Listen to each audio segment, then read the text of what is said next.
Бірдеме айтсам бола ма сізге? Айтайын. Көңіл күйім жоқ. Қызым тастап кеткен. Қызым тастап кетті. Қызым деп жылауға бола ма? Қыз мынадан ғой. Несіне жылайсың ғой? Ондай қыз жоқ қой енді брат. Жасың нешеді сен? 25-те. Қой. Қызым тастап кетті.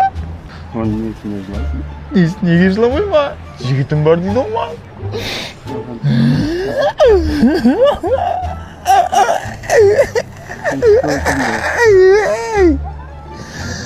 Стоит қыз еді ғой? Стоит болса тастап кетемін. Сізде әйеліңіз бар ма? Рашки 4 балам бар. 4 бала? Скоро ақылым болады. Жыламаңыз, сізде жылағыңыз келіп кетті ме? Рахмет, көзім сүртіп алсам ба? Бұрныңыз сүрттіңіз ғой? Мұрныңыз сүрт. Іште кетпесе?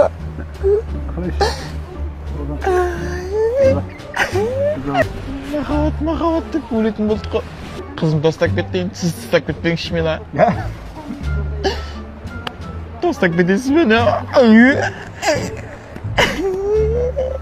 Рахмет сізге көп. Маған поддержка беріп отырсыз. Құшақтайыншы сіз.